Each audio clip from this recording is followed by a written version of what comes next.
喺風和日麗嘅日子，位於宿遷市宿城區一個休閒運動小鎮迎嚟咗首屆水美珠海風箏挑戰賽。小鎮上空被巨型風箏點綴成空中藝術長廊，遊客上風箏、放風箏、畫風箏，盡享活動樂趣。我知道這邊有風箏，早上9點就來了，很壯觀，很美。有大章魚，有7個葫蘆娃，還有哪吒啊、申公豹、敖丙。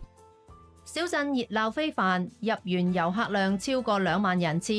天空中各式風箏競相飛舞，就好似一場巨型風箏嘅競技盛宴。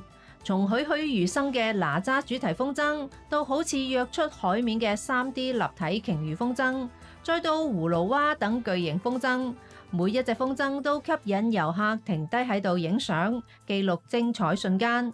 活動現場，主辦方根據風箏大細，設置咗1到5星唔同難度嘅挑戰區，遊客可以免費參與。只要將風箏成功放飛並且停留10分鐘，就挑戰成功，可以贏得獎品。聽說嘛，珠海有這個風箏挑戰賽，我們就是慕名而來的，想拿個小獎品嘛，這是一方面，但是主要就是帶着小孩過來玩。